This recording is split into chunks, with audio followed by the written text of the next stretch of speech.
things we need to survive wasn't always easy. In the old days, we had to work hard, and we had to work together. And sometimes it didn't matter how hard we tried.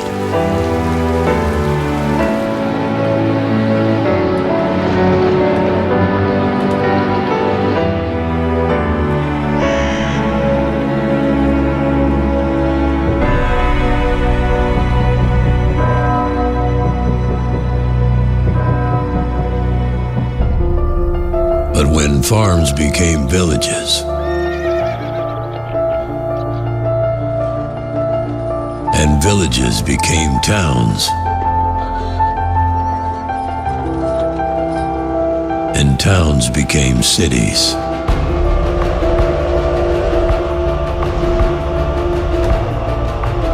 we could stop thinking about making it through the winter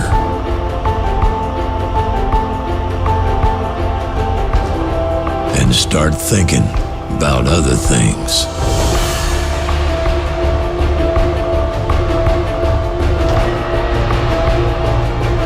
And other places. That's one small step for man, one giant leap for mankind. We ran cables underneath the ocean, put satellites into outer space, and everybody got connected.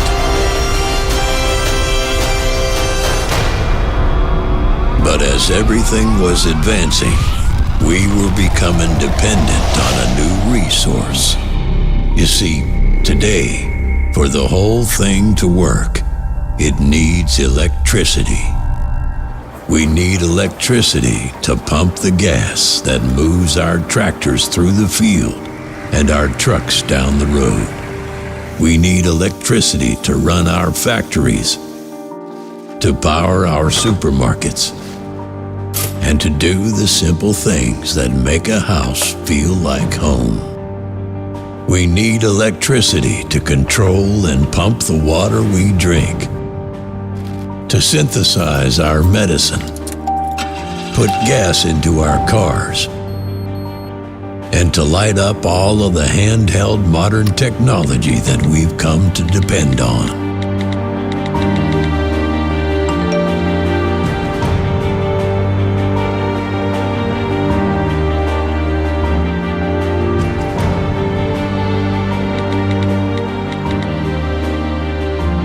Which means that if something were to shut down the electric power grid,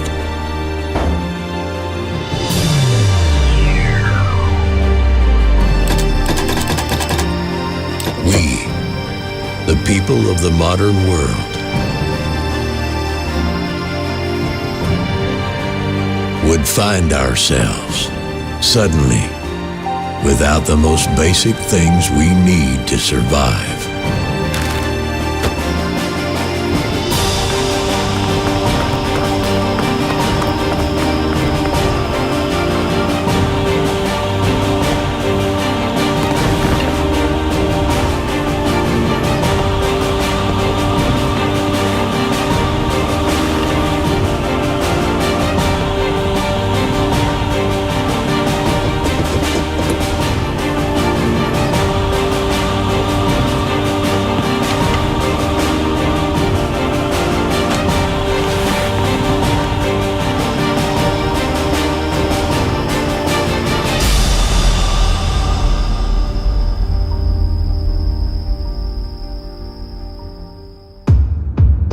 Everybody knows about how we are affected by dangerous weather on Earth.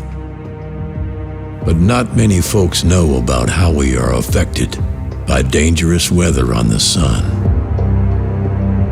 A solar storm is a star quake. It's a powerful burst of energy that comes from the sun.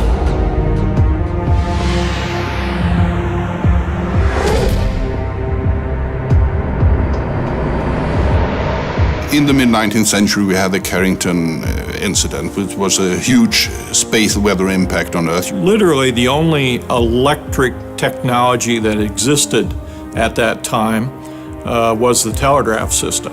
There were sparks flying from the telegraph systems, fires broke out. The new thing is not the space weather. The new thing is that modern society is extremely dependent on electricity. Big storms like the 1859 storm are going to have continent-wide and planet-wide laydowns and impacts. The power grid could be knocked out for days, weeks, possibly months, even years. Well, you can't go to the transformer shop and buy new ones.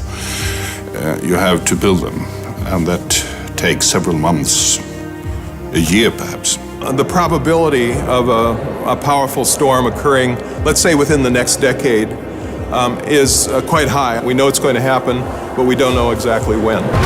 And the sun isn't the only threat to our electric grid. In the old days, a terrorist attack meant Butch Cassidy was holding up the Union Pacific again. But in the modern world, the size and scope of terrorist attacks have been increasing.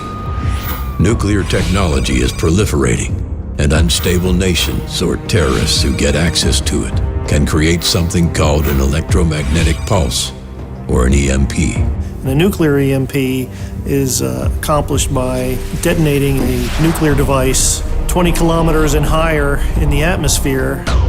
The effect of it is much more severe than a normal nuclear attack. That same single device that might devastate a portion of a city can impact a continent-sized area. A comparatively small country or comparatively small group could cause massive disruption. If there were an enemy that wanted to bring harm to the U.S., it doesn't take much to bring down the grid using an EMP. By using a single nuclear EMP, our enemies could shut down a large part of our grid. But even without using a nuclear weapon, they could cause serious damage. We now have weapons that can create an electromagnetic pulse, which you can carry around in a suitcase. A non-nuclear EMP, if directed at critical nodes of infrastructure, could also create very unfavorable cascading effects. And our grid can even be attacked without using any physical weapon at all. Theoretically, a terrorist would be able to sit with his or her personal computer in France and take control over the Swedish grid.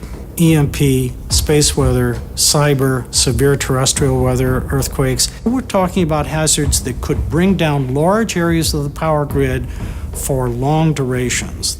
Societies, as we know them, cannot survive those kinds of outages. Whatever the cause, if the power goes out and doesn't come back on, just about everything in the modern world would stop working. If we lose power for a few hours, it's kind of fun when people light candles. If you're without power for weeks or months or years, imagine years, it's almost inconceivable in the modern society. We open the faucet and we expect water coming out. It will not work. And then after a few days, the sewage will build up. You will not be able to stay at home. Entire distribution networks for food and medicine and everything that an advanced society takes for granted every day. Hospitals will go down. Transportation will go down. Every gas pump runs on electricity. The breakdown of civilized society as we know it would be very rapid. If we don't have electricity for several days or weeks, modern society more or less collapses. This threat of both EMP and geomagnetic storms has been studied by the Congressional EMP Commission. As Chairman Graham noted, this is one of the few threats that could cause the military defeat of the United States. If the EMP Commission is correct, if the reports from DOD, from Federal Energy and Regulatory Commission, National Academy of Sciences, NASA, just to name a few, if those reports are all correct, then this represents a very grave danger to our society and our civilization. There's too much talk about, well, we mustn't worry the people about this sort of thing. That's precisely what we need to do. We have to get beyond the idea that it's imaginary and recognize that it's real. It's always hard to imagine at any one time that our peaceful and ordered existence is going to come under threat. When you look back at those times when they did come under threat, invariably, or almost invariably, they were not predicted long in advance. Throughout history, there has always been a moment in the life of every problem where it was big enough to be seen and still small enough to be addressed. That's the window we are in today. So in the same way we put our minds together to build this new high-tech world, in order to ensure its future, we now need to put our minds together to protect it. To evolve the grid to something that's more survivable, one has to protect the major components. The 10 or 20% of things that we really need to protect. And then, of course, finding the engineering solution to achieve that kind of blocking technology. The government has got to also coordinate so that everybody knows what they're meant to do when one of these events happens. This is not rocket science. It's not fear-mongering. It's being sensible about where we buy down risk against this whole class of threats. We understand the danger. It's fairly forthright to address it. The cost isn't out of range at all. When we went out and started looking internationally, what we found was rather surprising. Some countries have really taken some very significant steps in addressing these. So if we can share information, we're all going to be able to accelerate the process. We need the best ideas from the best minds throughout the world. This is a human-scale problem that needs human-scale solutions. I see great strides in Israel, in the UK, and now in the United States. The Prime Minister of the United Kingdom was asked whether he felt there was anything that had been left out of the national security strategy. The first thing he said was that he was worried about our vulnerabilities to EMP and solar weather. The United States has issued new guidance to the energy utilities. Israel has begun to do some really serious work. We're starting to see the kind of leadership that's needed, but we haven't gotten near the threshold yet that we need to get to. Countries typically are poor at dealing with predicted threats before they hit. When you deal with threats of this magnitude, when you deal with threats that could bring down the foundation of modern society, you cannot tolerate even the first example of the threat. We have to use our imagination. We have to find a way to invest now in the tools that we're going to need when one of these threats happens. This is the only time when those tools can be built and put in place.